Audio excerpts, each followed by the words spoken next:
Beware of disguised strength. The danger of emotional armoring hat many call strength is often just emotional avoidance in disguise. The person who never cries, who always has it together, might be emotionally frozen, not resilient. Emotional armor feels safe at first. It keeps you from getting hurt. But over time, it also keeps you from feeling joy, intimacy, and truth. Numbness is not power. It's protective paralysis. We build these emotional walls in childhood often. Unconsciously, the brain learns, if feeling hurts, then not feeling must be safer. But numbing one emotion numbs them all. Love, awe, grief, delight, they all ride the same neurological pathways. When you armor against pain, you also block pleasure and connection energetically. Emotional armoring creates vibrational density. The heart's electromagnetic field contracts, and your frequency loses fluidity. You might be saying the right words, I'm fine, I'm strong, but your energy speaks otherwise. The field doesn't respond to what you say.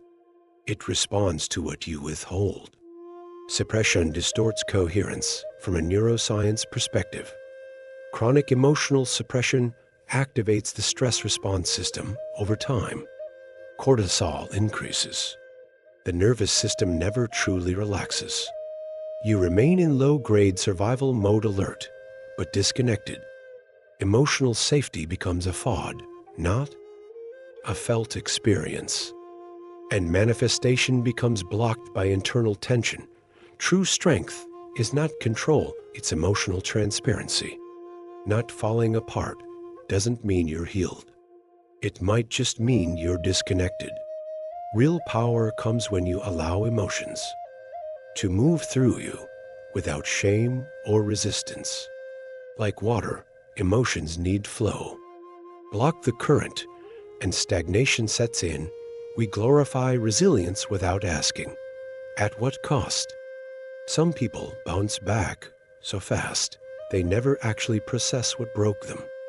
They rebuild over shattered foundations. But unprocessed emotion leaks out eventually as irritation, exhaustion, or emotional numbness. What you don't feel, you recycle unconsciously. The spiritually armored self wears words like detachment, non-reactivity, and light as shields. But behind the performance lies fear of intimacy, of vulnerability, of breaking. Spiritual bypassing is emotional bypassing with incense. If you skip the feeling, you skip the alchemy. You cannot transcend what you haven't metabolized, releasing. Emotional armor isn't weakness, it's deep vibrational work. It's telling your nervous system, it's safe now to feel. That safety must be built inside the body, not just the mind. Breath, presence, and stillness are the doorway. You don't need to collapse. You need to soften. That's how the armor dissolves. Ask yourself, who am I protecting, and from what? Often, it's a younger version of you still carrying unmet grief. That inner child learned to cope by shutting down. But now, you have the capacity to listen, to hold space. Healing begins when protection turns into presence.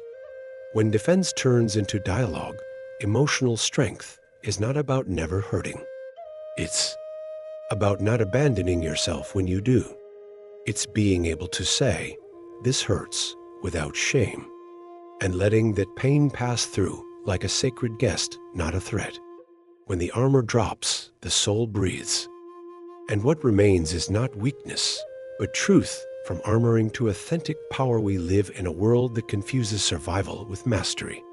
But surviving isn't thriving. Real transformation happens not when you harden, but when you open.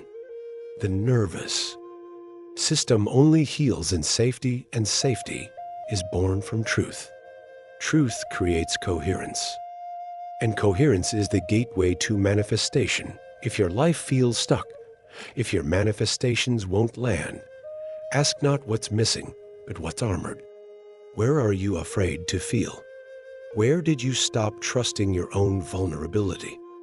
The answers lie not in external effort, but internal surrender.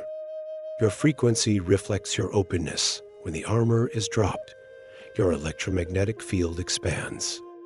People feel it. The universe feels it. You become magnetically aligned not by force, but by resonance. You don't attract what you fake. You attract what you integrate. Emotional fluidity becomes energetic authority. The new paradigm of strength is softness with structure. It's being emotionally available without being overwhelmed. It's setting boundaries without building walls. It's being both fierce and tender at once. The soul thrives in that paradox. That's where you're real. Power lives.so. Let the armor crack. Let the performance fall. Let the parts of you you've hidden come forward, slowly, gently. You are not fragile because you feel you are alive. And that aliveness is your superpower. Not the mask, not the wall, but the heart, trembling and true.